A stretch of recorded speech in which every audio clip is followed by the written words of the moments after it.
어쩌면 이미 눈치채신 분들도 계시겠지만 2026년은 역대급 게임 풍년이 될 것 같습니다. 빈말이 아니라 올해 출시 예정 찍혀있는 게임들을 쭉 보면 아주 그냥 보기만 해도 배가 부르게 스케일 큰 대작들로 꽉 들어찬 느낌이거든요. 그 중에서 압도적으로 많은 유저 수를 자랑하는 원탑 게임 플랫폼 스팀으로 나오는 신작은 뭐가 있을까요? GPU, CPU, 램까지 큰맘 먹고 맞춘 고사양 PC로 하든 휴대용 게임기 스팀덱으로 들고 다니면서 하든 아니면 연초에 나온다고 하는 스팀 전용 게임기 스팀 머신 질러서 큼지막한 거실 TV로 즐기든 2026년 모두의 게임 라이프를 풍성하게 채워줄 최고의 스팀 게임 기대작 탑10 픽해봤습니다. 당장 진행시켜볼게요. 10위는 레고 배트맨 레거시 오브 더 다크나이트입니다. 다크나이트 세계관의 오픈월드 고담시티 플러스 배트맨 특유의 상남자 맨몸 격투 플러스 퉁퉁 튀는 레고 게임이라니 이걸 어떻게 참아요? 이게 레고 게임이라고 우습게 볼 게 아닌 게 이전에 레고 스타워즈 스카이워커 사가를 만든 TT게임즈가 개발을 맡았거든요. 이게 해본 분들은 아시겠지만 스케일이랑 만듦새가 그냥 얼라들 게임을 훌쩍 넘어서 어떤 면에서는 여지껏 나온 스타워즈 게임들 중에 최고라는 말도 아깝지 않은 그런 수준이었고 그만큼 이번에도 완전히 각 잡고 만드는 스케일 큰 배트맨 게임으로 기대를 걸어봅니다. 이 게임에서 우리는 어린 브루스 웨인으로 시작해서 배트맨으로 각성하기까지의 수련 과정 그리고 점차로 캐트우먼, 로빈, 나이트윙 그리고 배트걸 등등 그 다양한 동료들을 만나고 이들과 함께 조커, 펭귄, 베인 등등 그 유명한 배트맨 빌런들을 상대하게 되는데 스카이워커 사가 때도 꿀잼이었던 다채로운 액션 물 흐르는 듯한 콤보 조합에다가 배트맨 특유의 묵직한 펀치, 킥 그리고 박쥐처럼 밤하늘을 가로지르는 간지 폭발 배트맨 무브까지 구사할 수 있다는 점 그래플훅이나 글라이딩을 이용한 민첩하고 빠른 움직임으로 어두운 밤골목부터 건물 옥상까지 동해 번쩍 서해 번쩍 다니면서 적들을 소탕할 수 있고 구석구석 범죄, 챌린지, 보상, 비밀이 기다리는 오픈월드 고담시티를 배트맨 하면 또 빠질 수 없는 배트모빌이나 배트사이클을 타고 가로지를 수 있으니까요. 이 정도면 뭐 과장 좀 보태서 레고 스킨 씌운 아캄 나이트라고 봐도 되지 않을지. 2026년 출시 예정작 레고 배트맨 레거시 오브 더 다크나이트입니다. 9위는 귀무자 검의 길입니다. 근본 건극 액션 게임 귀무자가 돌아왔습니다. 옛날에 플스2로 나왔던 귀무자 1이 3D 칼부림 액션의 새로운 장을 열었다고 할 만큼 특별한 게임이었던 기억이 어렴풋이 남아있는데 끝난 줄 알았던 귀무자의 신작을 보게 돼서 참 반갑고요. 이번엔 알만한 사람은 다 아는 일본의 유명 무사 미야모토 무사시를 모델로 한 주인공과 함께 에도시대 초 도끼에 잠식된 교토를 모험하게 됩니다.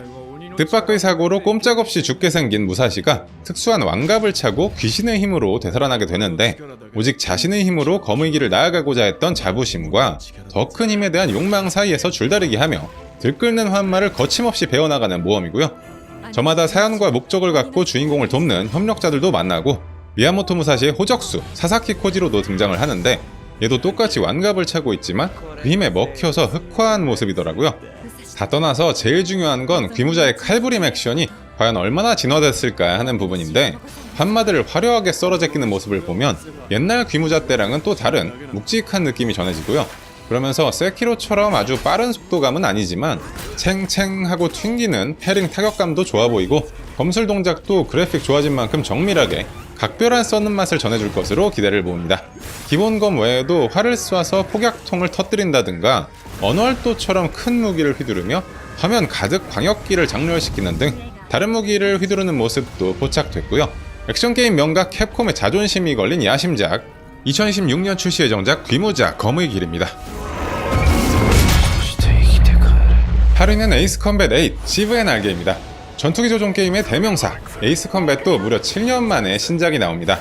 비행기를 타고 탁 트인 하늘을 자유롭게 날아다니다가 주변 상황을 읽으며 적을 격추시키는 공중전의 묘미 그러면서 점차 에이스 파일럿으로 성장하는 아주 드라마틱한 비행 슈팅 게임이죠. 이번엔 일단 전작엔 없었던 스토리텔링 방식이 눈길을 끄는데 1인칭 시점으로 전개되는 몰입도 높은 시네마틱 영상으로 전투기 탑승 전 파일럿으로서 생활하는 모습까지 보여주면서 개성 넘치는 동료들과 인연을 쌓고 위기를 극복하는 한마디로 탑건 돋는 이야기를 진하게 그릴 전망이고요. 우리는 전쟁 중 모국의 해군이 거의 괴멸된 상황에서 구명보트를 타고 바다를 떠돌다가 피난민을 실은 채 전선에서 이탈하던 구식 항공모함 인듀어런스에 구조된 전투기 파일럿으로 이 노후한 함선에서 전설적인 에이스 파일럿 시브의 날개라는 이름을 받게 되고 새로운 3명의 동료와 함께 빼앗긴 국토를 되찾기 위해 다시 하늘로 날아오른다는 설정입니다. 에이스 컴뱃 시리즈 개발사 프로젝트 에이시즈는 입체적인 다층 구조로 만들어진 구름과 변화무쌍한 자연현상으로 가득한 하늘 등 발전된 그래픽을 관전 포인트로 내세웠고요. 그러면서 플라이트 시뮬레이터랑은 확 다른 결로다가 다양한 병기와 비행 기술로 적기를 격추시키고 탱크나 터렛 같은 지상 유닛까지 소탕하는 전투기 파일럿의 로망을 실현시켜주는 게임이니까요.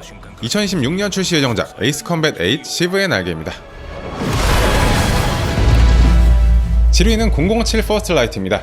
이건 잠입 액션 게임 히트맨 시리즈로 유명한 IO 인터랙티브가 개발을 맡으면서 역대 007 게임 중 가장 높은 포텐이 엿보입니다. 게임 플레이 영상을 보면 히트맨 느낌의 잠입 구간 플러스 언차티드 느낌 나는 시네마틱 액션 조합이 예사롭지 않거든요. 작전 수행 중에는 주먹으로 싸우든 화기를 쓰든 특수 장비로 잠입하든 경비를 속이고 지나가든 이런 여러가지 수단을 자유롭게 활용할 수 있고요.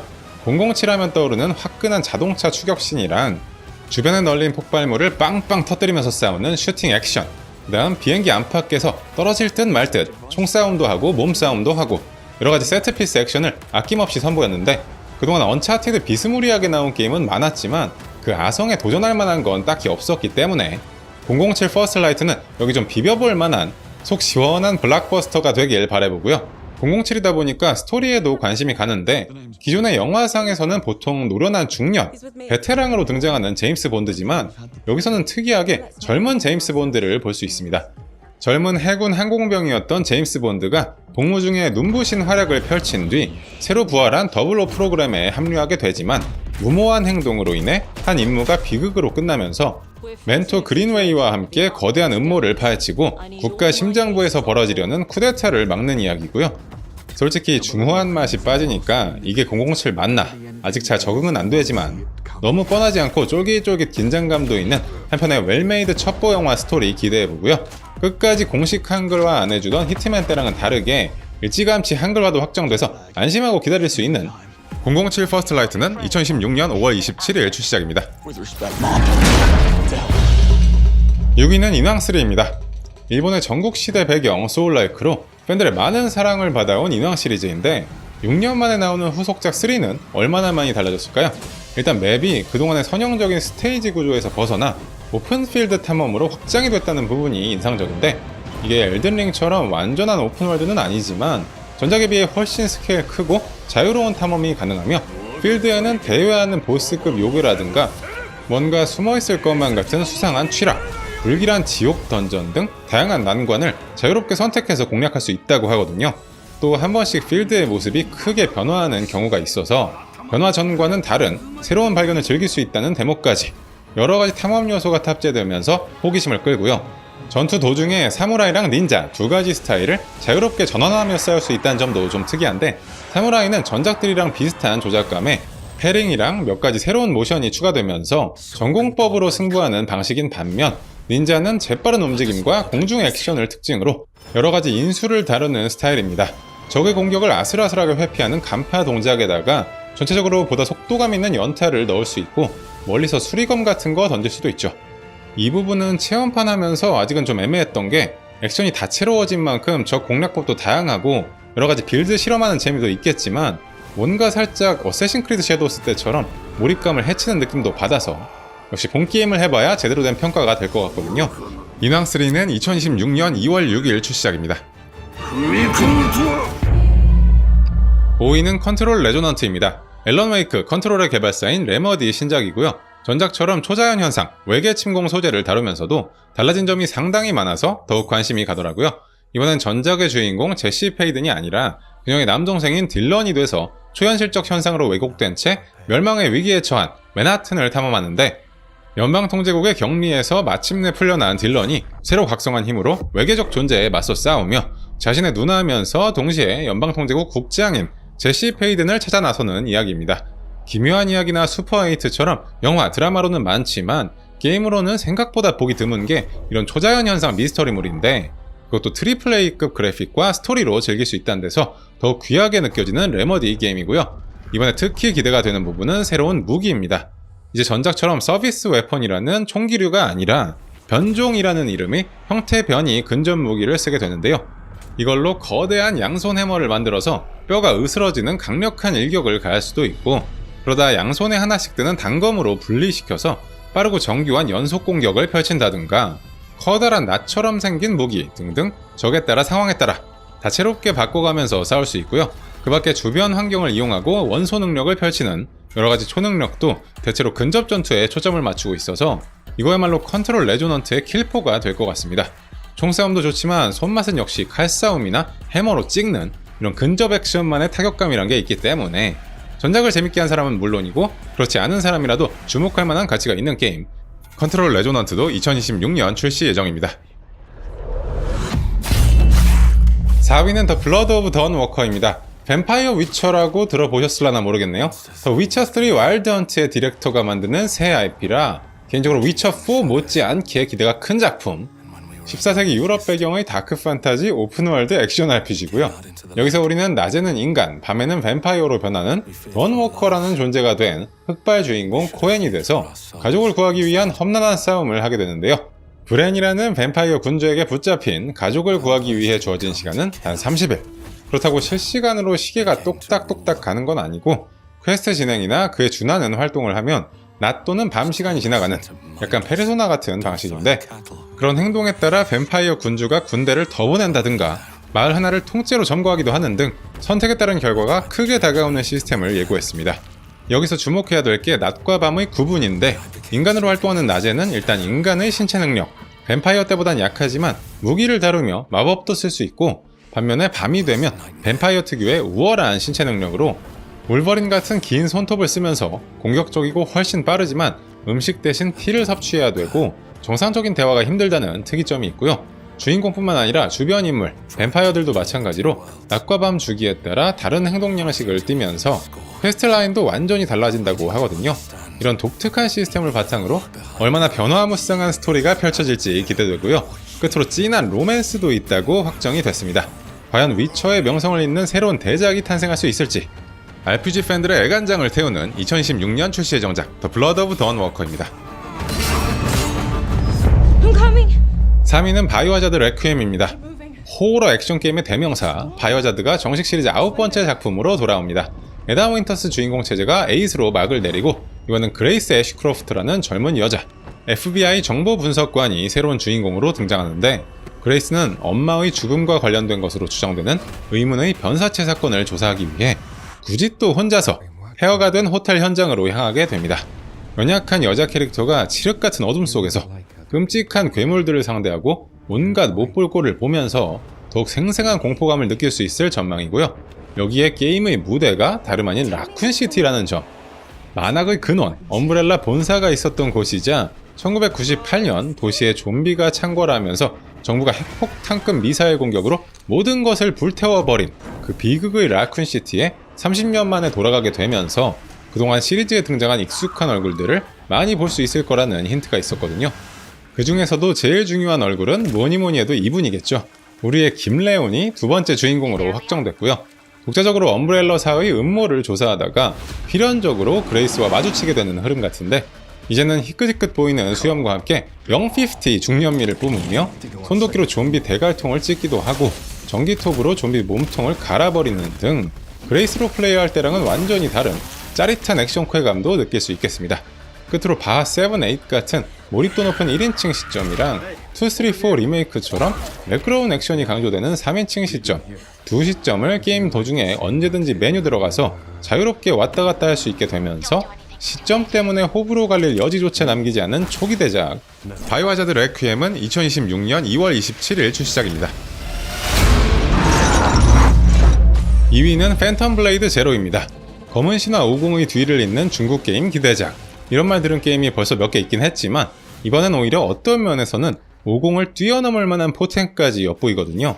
이건 뭐 말이 필요 없고 그냥 딱 보면 와 소리가 절로 나올 만큼 놀라운 액션인데, 마치 중국 무협 영화를 보는 것처럼 정신없는 속도감, 남다른 타격감을 뽐내는 세미 오픈월드 액션 어드벤처 게임이고요.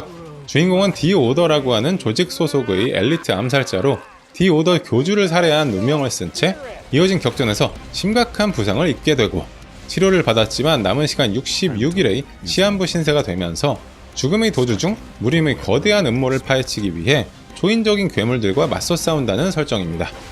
흰머리 주인공도 그렇고 최초 공개 때부터 쭉 무협한 데빌 메이크라이 같다는 인상을 받았는데 갑자기 허리를 뒤로 확 제껴서 눕는 자세로 칼을 길게 꽂아 넣는다거나 기둥을 타고 오른 다음 공중에서 찍어 내려오는 주변 지형을 이용한 스턴트 액션 등등 유명 무술 감독을 데려다가 동작 하나하나 직접 모션 캡처를 바탕으로 구현했다고 하는데 그만큼 확실히 차별화된 액션 손맛이 기대되고요.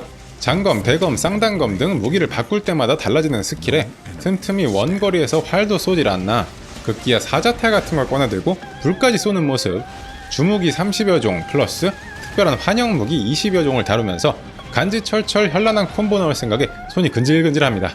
무협영화 황금시대의 레거시와 스팀펑크 판타지의 결합, 고전적인 중국풍과 모던한 락 사운드의 조합도 매력적인 팬텀 블레이드 제로는 2016년 9월 9일 출시작입니다. 빨리 동료들을 찾아라. 1위는 붉은 사막입니다. 이름만으로도 가슴이 웅장해지는 한국 게임 초기 대작.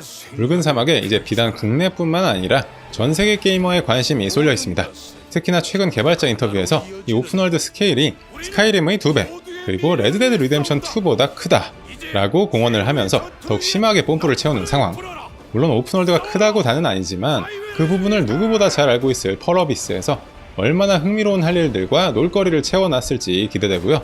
일단은 게이머들의 마음을 제대로 훔친 게 말뿐만 아니라 곰이나 공룡을 타고 돌아다니질 않나, 드래곤이나 로봇처럼 생긴 기계를 타고 하늘을 나는 장면까지 누가 봐도 입이 떡 벌어지는 광경이 펼쳐지면서 요리, 채굴, 채집, 낚시, 제작 등 풍성한 컨텐츠도 예고를 때린 바 있기 때문에 여기에 게임의 자유도를 엿볼 수 있는 장면으로 대포를 쏴서 저 멀리 떨어진 적의 진지를 공격하는 것도 있었고, 또 대박이었던 게 고지대에서 출발해서 그래플 훅을 이용해 활공을 하며 날아온 다음 성벽 위에 있는 적한테 기습 공격을 먹이는데, 이런 데서도 젤다의 전설 야생의 숨결이나 왕국의 눈물처럼 오픈월드를 거대한 샌드박스로 만들려고 애쓴 그런 흔적, 방향성이 엿보여서 간만에 좀 설레더라고요.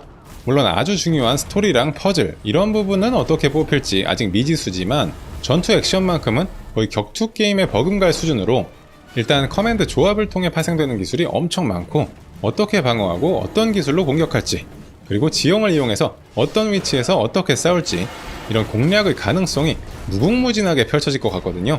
비정상적인 한국 게임판의 정상화를 위해서라도 역대급 포텐이 꼭 터져서 사고 한번 크게 쳐주길. 붉은 사막은 2026년 3월 22일 출시작입니다. 여기까지 2026년 스팀 게임 기대작 탑10 픽해봤는데요. 사실 뭐 그렇습니다. 잠시 시간을 내서 스팀 라이브러리를 가만히 보고 있노라면 사놓고 손도 못 댄 게임이 이미 많다는 걸 깨닫게 되지만, 그럼에도 불구하고 오늘 다룬 신작들은 벌써부터 지름신이 강림하면서 아무래도 지갑 방어가 힘들 것 같단 말이죠. 오늘 보신 게임 중에 여러분을 가장 설레게 하는 건 뭔가요? 제가 미처 못 다룬 작품 중에서도 눈도장 찍어놓고 기다리는 스팀 신작이 있다면 마구마구 댓글 달아주시고요. 구독, 좋아요 눌러주시면 앞으로의 영상 제작에 큰 힘이 됩니다. 잊지 말고 한 방씩 꼭 부탁드려요. 이미 구독하고 계신 분들께도 다시 한번 감사드립니다. 통착!